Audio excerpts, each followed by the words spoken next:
Assalamualaikum warahmatullahi wabarakatuh. Mahasiswa sekalian, salam sehat semuanya. Kita di mata kuliah pendaftaran tanah ini untuk pekan keempat akan membahas tentang kaidah-kaidah atau asas-asas yang diterapkan pada pelaksanaan pendaftaran tanah. Ya, kita langsung saja ke slide kedua. Nah, di sini saya tuliskan bahwa ada dua kaidah hukum dalam peralihan hak atas tanah. Ya. Artinya di sini kaidah-kaidah yang diterapkan apabila terjadi peralihan hak atas tanah. Nah, ada dua kaidah, yaitu kaidah memo plus iuris. Ya, yang kedua adalah kaidah itikat baik. Nah, apa perbedaan dari kaidah memo plus iuris dengan kaidah itikat baik? Oke, nah di sini saya tuliskan kaidah memo plus iuris. Nah, ini tujuannya untuk melindungi pemegang hak yang sebenarnya terhadap tindakan orang lain yang mengalihkan hak tanpa sepengetahuan pemilik tanah sebenarnya. Nah, artinya bisa aja di masyarakat itu ada orang yang tidak tanpa itikat baik, ya, atau dengan tujuan yang tidak baik, dia mengajukan pendaftaran hak atas tanah terhadap tanah yang sebenarnya itu milik orang lain, bukan tanah miliknya. Nah di sini bahwa ada asas memo plus iuris, tentu negara ingin mencegah hal itu terjadi, ya, Nah, karena pemilik tanah yang sebenarnya berdasarkan prinsip kaidah memo plus iuris ini harus dilindungi, ya. Pemilik tanah yang sebenarnya ini harus dilindungi, dan karena dia yang dianggap paling berhak atas tanah tersebut. Nah, asas ini biasanya digunakan oleh negara-negara yang memakai sistem publikasi negatif, ya, sistem publikasi negatif. Di slide berikutnya nanti akan kita bahas, ya. Nah, kemudian ada kaidah yang kedua, yaitu kaidah itikat baik. Nah, tentu kaidah itikat baik ini berbeda dengan kaidah memo plus iuris. Nah, kaidah itikat baik ini tujuannya untuk melindungi orang yang dengan itikat baik memperoleh hak dari orang yang disangkanya sebagai pemegang hak yang sah. Nah, jadi dia dengan itikat baik dapat mengajukan hak atas tanah, ya. Padahal bidang tanah itu bukan miliknya, tetapi dengan itikat baik maka dia mengajukan untuk pendaftaran tanahnya. Nah, artinya ketika sudah terbit sertifikat, ya, berdasarkan kaidah itikat baik ini, ketika sudah terbit sertifikat, maka pemilik yang sebenarnya yang karena secara historis barangkali bidang tanah tersebut sudah dimiliki orang lain, tetapi ada orang lain yang dengan itikat baik mengajukan. Nah, maka orang yang seharusnya menjadi haknya itu tidak bisa untuk mendapatkan haknya kembali, karena sudah ada orang lain lagi dengan itikat baik mengajukan pendaftaran tanahnya, ya, seperti itu. Maka dari itu, kaidah ini dikenal juga sebagai sistem publikasi positif.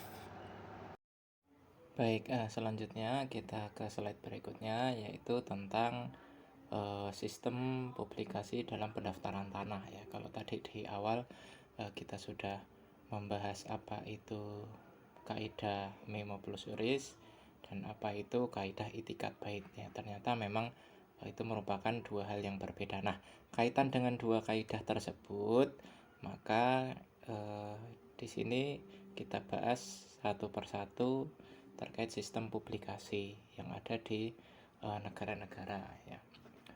pertama sistem publikasi positif. Nah, jadi karakteristik dari sistem publikasi positif ini bahwa dia merupakan sistem publikasi yang mengakui kebenaran data yang disajikan dalam buku dan surat tanda bukti hak, meskipun ternyata bahwa keterangan-keterangan yang tercantum di dalamnya tidak benar.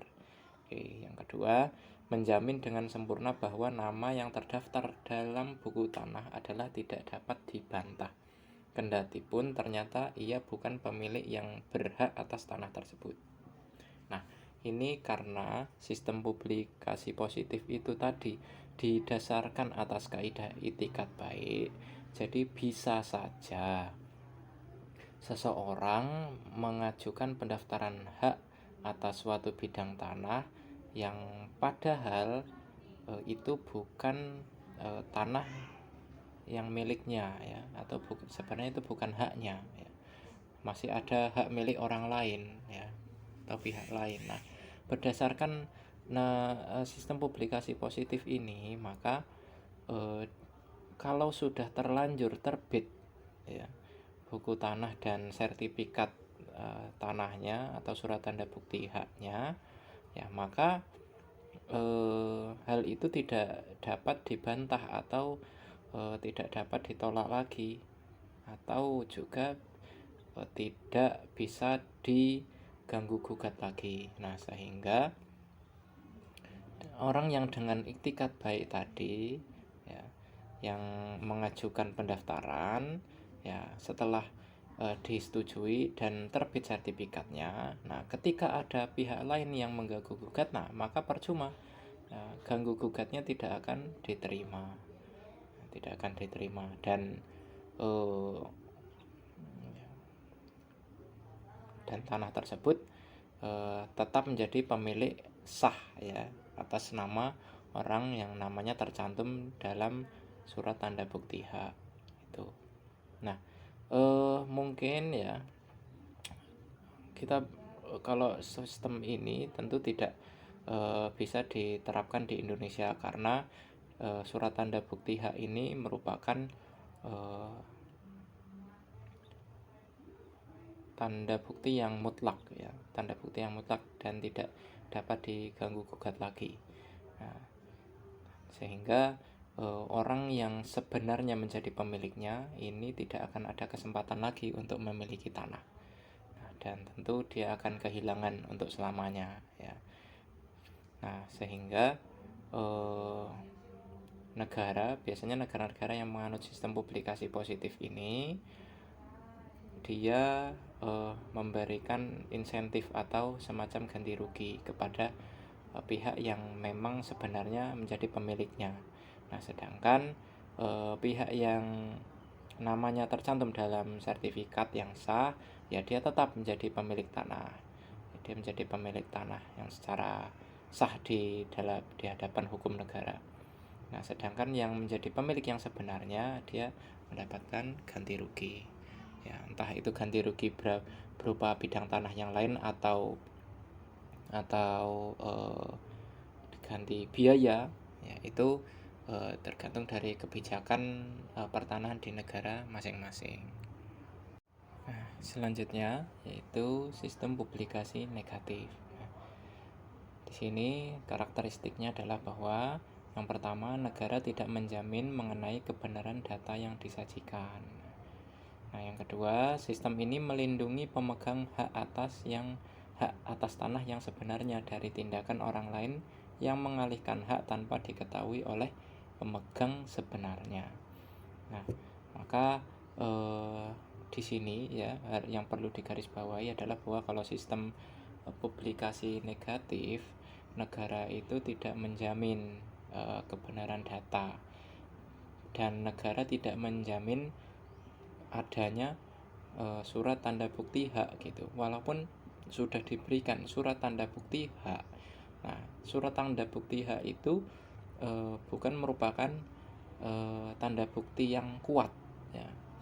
Nah, sehingga karena bukan merupakan tanda bukti yang kuat, sehingga memungkinkan pihak lain dapat mengganggu gugat, ada bisa menggugat ya, atau bisa mengajukan keberatan atas terbitnya sertifikat tanah tersebut. Nah, apabila nanti setelah melalui sejumlah pembuktian, apabila ternyata pihak yang menggugat atas satu bidang tanah yang sudah terbit sertifikat, dia menang di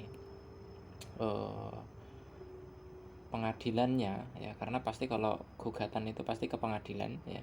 Apabila ternyata dari bukti-bukti yang disajikan itu pihak yang menggugat menang, maka pihak yang tadinya menjadi pemilik tanah, ya, itu bisa langsung kehilangan atas hak atas tanahnya, seperti itu.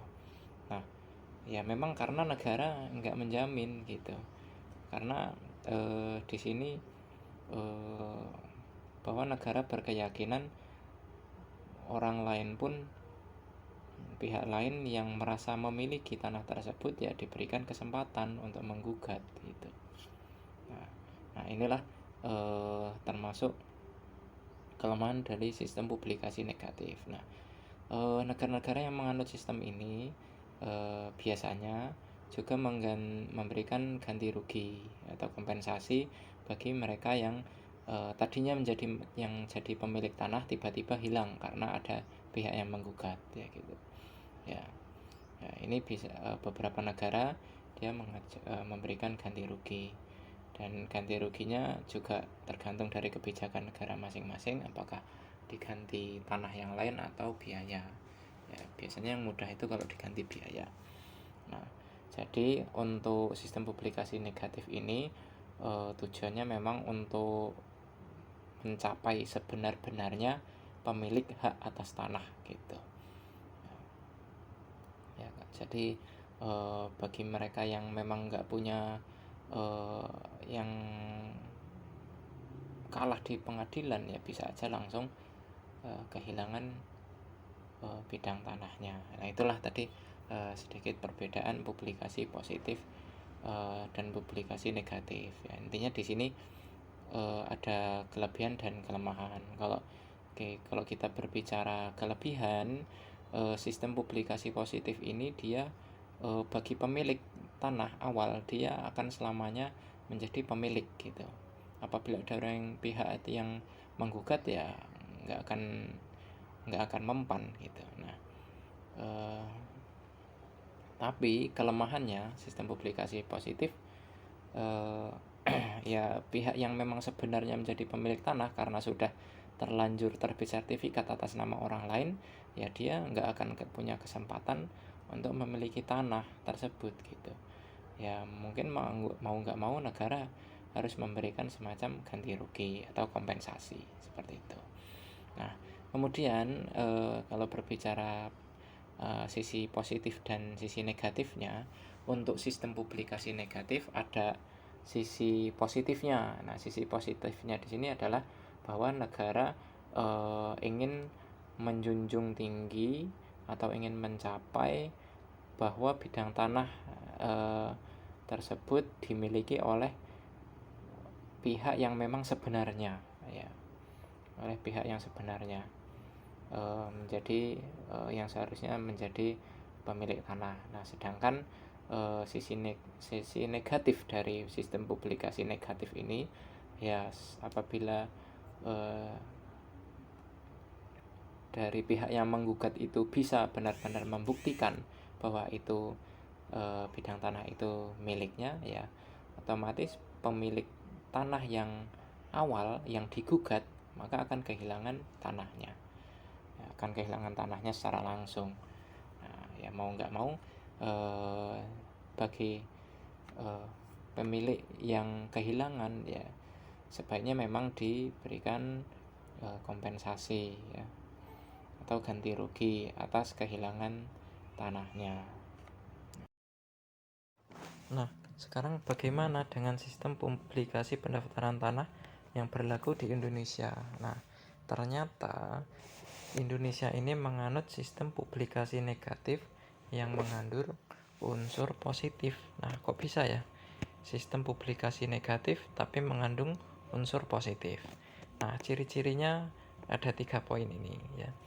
Nah, yang pertama, pemberian surat-surat tanda bukti hak yang berlaku sebagai alat bukti yang kuat ya. Jadi negara tetap memberikan syarat surat-surat tanda bukti hak, yaitu sertifikat tanah ya, sebagai alat bukti yang kuat. Nah kemudian sepanjang data fisik dan data yuridis tersebut sesuai dengan data yang ada dalam surat ukur dan buku tanah yang bersangkutan. Nah, jadi bahwa negara tetap mengakui ya atau melindungi hak pemilik tanah yang sudah sah punya sertifikat selama data fisik dan data yuridis yang yang tercantum di sertifikat dan yang tercantum di buku tanah di kantor pertanahan itu sama. Ya, jadi ada dua hal ya. Kalau data fisik, data yuridis itu. Data fisik dan data yuridis itu tercantum di sertifikat dan tercantum juga di buku tanah di kantor pertanahan. Nah, selagi data-data yang tercantum itu sama, maka aman ya. Negara tetap melindungi hak atas tanahnya. Nah, kemudian yang ketiga, selama tidak ada pembuktian sebaliknya atau tidak ada gugatan, ya data fisik dan data yuridis yang tercantum di dalamnya harus diterima sebagai data yang benar, baik dalam melakukan perbuatan hukum sehari-hari maupun dalam berperkara di pengadilan. Nah, di sini selama nggak ada gugatan dari pihak lain, maka ya sertifikat yang sudah terbit yaitu ya sebagai data yang benar ya. Buku-buku tanah ya, data yang tercantum di buku tanah itu juga ya tetap dianggap benar ya, sehingga negara melindungi hak atas tanahnya. Nah sekarang pertanyaannya, bagaimana jika sudah terlanjur terbit sertifikat tetapi tiba-tiba ada yang menggugat ya, ada yang merasa memiliki tanah tersebut ya, dari pihak lain. Nah sekarang kita lihat slide berikutnya, slide kelima. Ini ketentuan yang paling penting juga terkait pendaftaran tanah yang ada di Indonesia. Mari kita simak ya. Dalam hal atas suatu bidang tanah sudah diterbitkan sertifikat secara sah atas nama orang atau badan hukum yang memperoleh tanah tersebut dengan iktikat baik dan secara nyata menguasainya, maka pihak yang merasa mempunyai hak atas tanah ini tidak dapat lagi menuntut pelaksanaan hak tersebut apabila dalam waktu 5 tahun sejak diterbitkannya sertifikat itu tidak mengajukan keberatan secara tertulis kepada pemegang sertifikat dan kepala kantor pertanahan yang bersangkutan, ataupun tidak mengajukan gugatan pada pengadilan mengenai penguasaan tanah atau penerbitan sertifikat tersebut. Nah, inti dari ketentuan ini adalah bahwa sejak diterbitkannya sertifikat pada hari ini, maka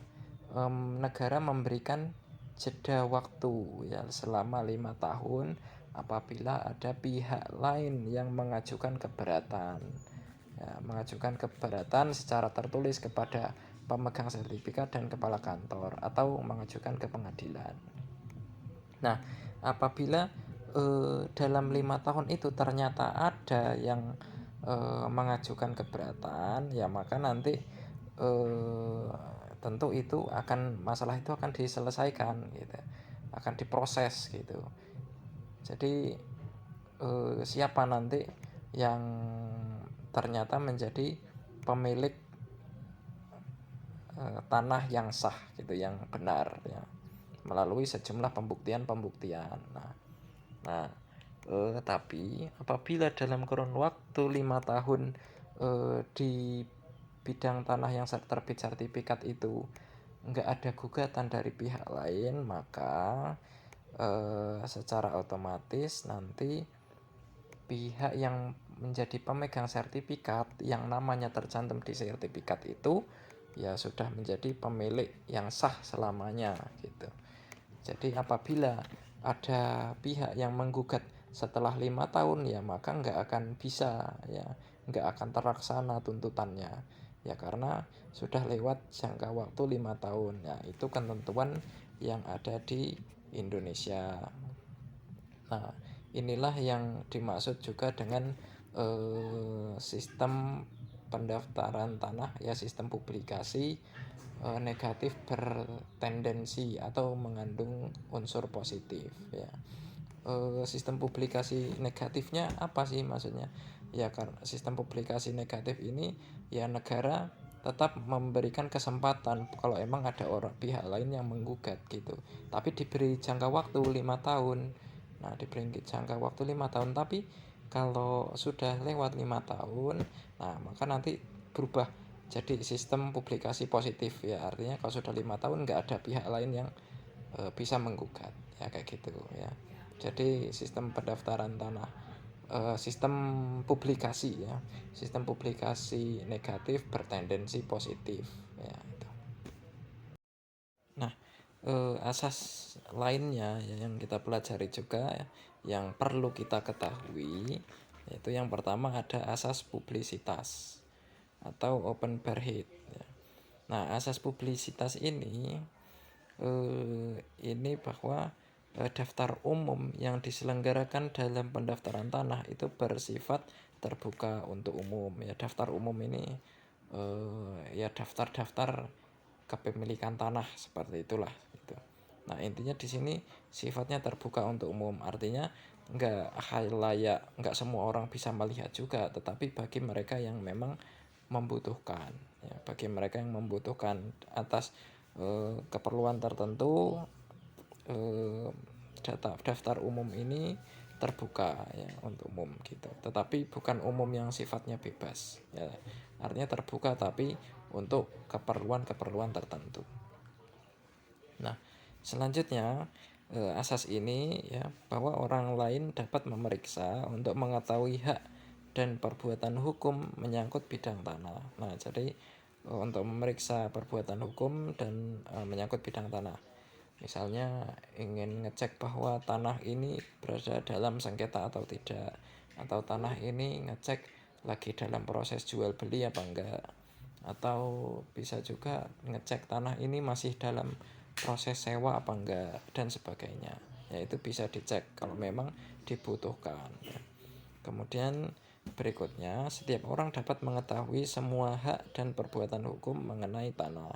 Nah, itu perbuatan hukum.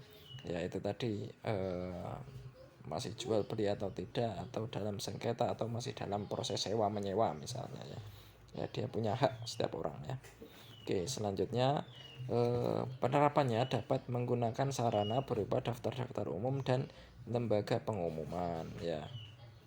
Ya, daftar-daftar umum ini nggak semua informasi dibuka secara bebas, tetapi ada informasi-informasi eh, yang ditutupi ya. Misalnya bidang tanah ini hanya dicantumkan luasan ya, luasannya aja, tetapi enggak dicantumkan siapa pemiliknya, artinya terbuka tapi terbatas ya. Nah, untuk nama pemiliknya dirahasiakan, tetapi kalau ingin tanya luas bidang tanahnya bisa ya, bisa ini luasnya berapa, luas pastinya bisa dicek seperti itu ya. Nah, ini asas publisitas. Jadi negara-negara lain juga menganut asas publisitas bahwa bidang tanah yang sudah terbit sertifikat ini dipublis dan terbuka untuk umum ya, diumumkan gitu. Nah, sedangkan bagaimana sih dengan Indonesia terkait hal ini, terkait asas publisitas? Nah, Indonesia membatasi hanya daftar nama yang tidak terbuka untuk umum dengan asumsi dapat melanggar privasi ya, kecuali oleh petugas yang berwenang untuk maksud penyelidikan pengusutan suatu kasus di pengadilan. Nah, itu tadi ya. Jadi Indonesia juga mengumumkan bidang-bidang tanah yang sudah terbit sertifikatnya, tetapi tidak dicantumkan nama pemiliknya, hanya nomor induk bidang tanahnya dan juga luasannya berapa gitu. Ya, itu ya. Selanjutnya kalau ada keperluan-keperluan tentu oleh pihak-pihak yang berwenang, yang punya wewenang untuk membuka informasi terkait kepemilikan tanah, ya nanti kantor pertanahan akan membuka datanya gitu. Jadi tanah-tanah misal yang masih sengketa ini punya siapa aja, siapa, nah itu bisa disampaikan oleh kantor pertanahan. Tetapi kalau nggak ada keperluan yang khusus, nggak ada yang keperluan yang urgent, maka nggak akan dibuka terkait siapa nama pemiliknya. Ya hanya mungkin yang ada nomor induk bidang dan luasannya, seperti itu ya. Oke, selanjutnya ada asas spesialitas. Nah, asas spesialitas atau principle of speciality, bahwa sebagai konsekuensi pendaftaran harus ada kejelasan ya terkait informasi dan identifikasi data yang menyangkut objek hak, kemudian subjek hak, serta hubungan hukum ya secara spesifik. Nah, informasi yang berkaitan dengan objek hak itu meliputi letak, luas, dan batas bidang tanahnya ya. Jadi asas spesialitas untuk objek hak ini dia harus spesifik ya, harus spesifik. Letak, luas, dan bidang tanahnya itu harus tercantum semua di sertifikat dan buku tanah ya itu. Nah, kemudian informasi terkait identitas subjek hak itu meliputi nama, alamat, umur, dan sebagainya. Nah, ini juga harus tercantum ya, harus secara spesial tercantum di sertifikat dan di buku tanahnya ya, terkait informasi siapa sih subjek haknya ya, ada nama, alamat, usia, dan sebagainya. Nah, kemudian informasi yang berkaitan dengan hubungan hukum, yaitu kewenangan berupa isi hak dan batasan penggunaan haknya ya, ini kewajiban, larangan ya. Jadi kalau sertifikat itu ya hubungan hukumnya apa, misalnya ini sebagai tanah hak milik ya, tanah hak milik. Nah, maka nanti ada batasan-batasan penggunaannya kalau dia tanah hak milik ya, ada berupa kewajiban dan larangan. Kalau kewajiban sih tanah hak milik itu ya wajib dirawat dan didaya gunakan gitu. Dan larangannya untuk tanah hak milik ya dilarang untuk diterlantarkan ya. Tanah hak milik itu dilarang sekali untuk diterlantarkan. Nah, kalau ketahuan diterlantarkan dalam jangka waktu yang lama, maka nanti akan dikembalikan ke negara bidang tanah itu. Nah, itu. Nah, jadi terkait hubungan hukum ini dia sebagai apa ya, haknya itu hak berupa hak apa ya atas suatu bidang tanah ya oleh subjek haknya ya gitu. Nah, terkait dengan batas-batas bidang tanah ya yang ada di poin kedua tadi ya. Jadi untuk memperoleh jaminan kepastian batas-batas, maka sebelum pelaksanaan pengukuran bidang tanah dilakukan penetapan batas bidang tanah melalui kontradiktur delimitasi ya. Jadi seperti tadi ya, karena ini spesial jadi harus jelas batas-batasnya bidang tanahnya. Nah, sebelum dilakukan pengukuran harus lakukan kesepakatan batas-batas bidang tanah dengan bidang yang bersebelahan ya, makanya proses ini disebut sebagai kontradiktur delimitasi itu. Oke, kontradiktur delimitasi nanti kita bahas lagi ya, ada di slide berikutnya. Baik, kita beralih ke asas lainnya ya. Oke, ada asas cermin atau prinsip cermin ya, mirror principle. Nah, di sini dituliskan bahwa catatan yang ada pada register atau pada daftar itu benar-benar dapat mencerminkan keadaan benar ya secara hukum dalam kenyataannya di lapangan. Ya, intinya data yang tercantum pada buku tanah, pada sertifikat itu yang tercantum sama ya, sesuai juga dengan kondisi di lapangan ya. Oke. Luasan di lapangan dengan luasan yang ada di buku tanah ataupun sertifikat itu harus sama ya, harus sesuai. Oke. Kemudian ada prinsip tabir atau Courtauld Principle. Nah, prinsip ini bahwa tidak ada penelitian sejarah sebelum ada keperluan untuk mendaftar. Jadi dari pihak kantor pertanahan atau petugasnya itu nggak akan menanyakan sejarah dari tanah itu ya, nggak akan ada menanyakan itu, ini tanah berasal dari mana, punya siapa sebelumnya dan sebagainya, itu nggak akan ditanyakan ya. Intinya adalah yang akan ditanyakan adalah dokumen-dokumen atau bukti-bukti kelengkapan untuk pendaftaran bidang tanahnya ya. Jadi nggak akan melihat ke belakang gitu. Nah, kemudian ada prinsip jaminan atau asuransi ya, insurance atau garis miring guarantee principle. Nah, bahwa negara ya menjamin kebenaran yang didaftar berdasarkan itikat baik ya, dan penggugat yang menang hanya menerima ganti rugi yang bersumber dari asuransi. Nah, jadi ya, itikat baik. Kalau ada itikat baik, jadi misalnya pada misal penggugat yang menang ya, jadi ada prinsip penggugat yang menang padahal dia memang pemilik aslinya, sedangkan orang yang memiliki bidang tanah itu dari itikat baik dia kalah.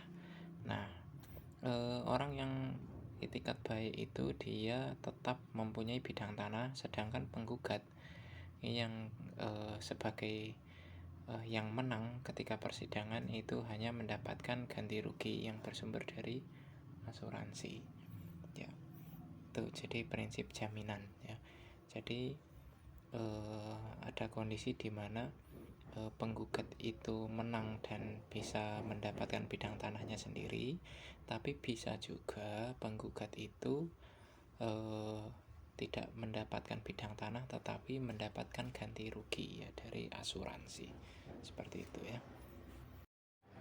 Baik, kemudian ke asas berikutnya yaitu ada prinsip pembukuan atau booking principle. Nah, jadi di sini prinsip pembukuan itu jika terjadi peralihan hak atas tanah akan sah atau legal setelah didaftar dalam daftar umum. Jadi hak tersebut belum sah jika belum pencatatan dalam daftar umum. Nah, inti dari prinsip ini adalah bahwa setiap terjadi peralihan hak ya, atau setiap terjadi pendaftaran tanah gitu, maka akan dinyatakan sah kalau data itu sudah tercantum dalam daftar umum ya, dalam buku tanah gitu. Nah, kalau belum tercantum di dalam buku tanah itu belum bisa dinyatakan sah gitu. Nah, jadi data-data itu dinyatakan sah apabila memang sudah tercatat atau tercantum di daftar umum buku tanah dan juga sudah terbit sertifikatnya ya. Intinya setiap ada peralihan hak dari si A, si B, kemudian ada pendaftaran tanah ya, intinya itu harus tercatat gitu ya. Nah, kemudian prinsip persetujuan ya, atau consent principle. Nah, bahwa pihak yang terdaftar harus menyetujui terjadinya perubahan data pendaftaran dalam daftar umum. Ya, tidak ada perubahan daftar umum tanpa persetujuan, dengan pengecualian yang bersangkutan meninggal dunia atau lampaunya waktu persetujuan yang belum tentu sukarela. Nah, jadi maksud dari prinsip persetujuan ini bahwa semua pihak pihak yang terdaftar itu harus menyetujui terjadinya perubahan data pendaftaran, ya, dari pemilik yang lama ke pemilik yang baru, atau ya intinya data-data yang tercantum pada sertifikat yang baru itu semua pihak itu harus menyetujui.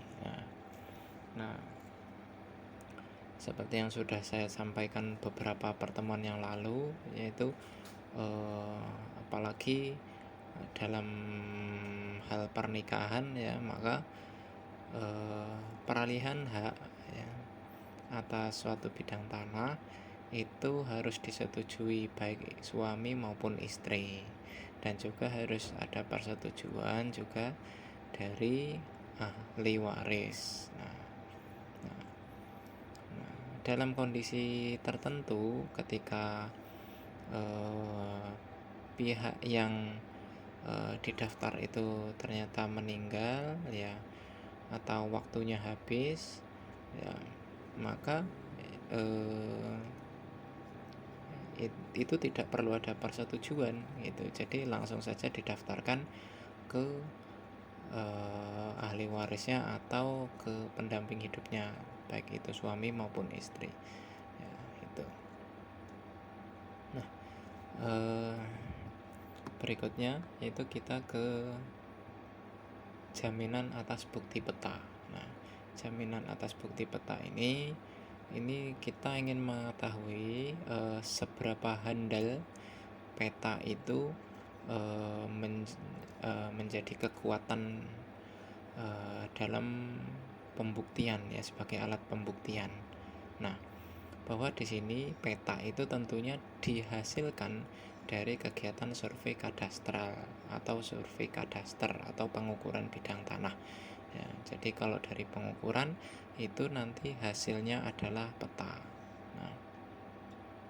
Nah, di sini tentu survei kadastral itu punya tujuan. Nah, ada 4 poin yang saya tuliskan, ya.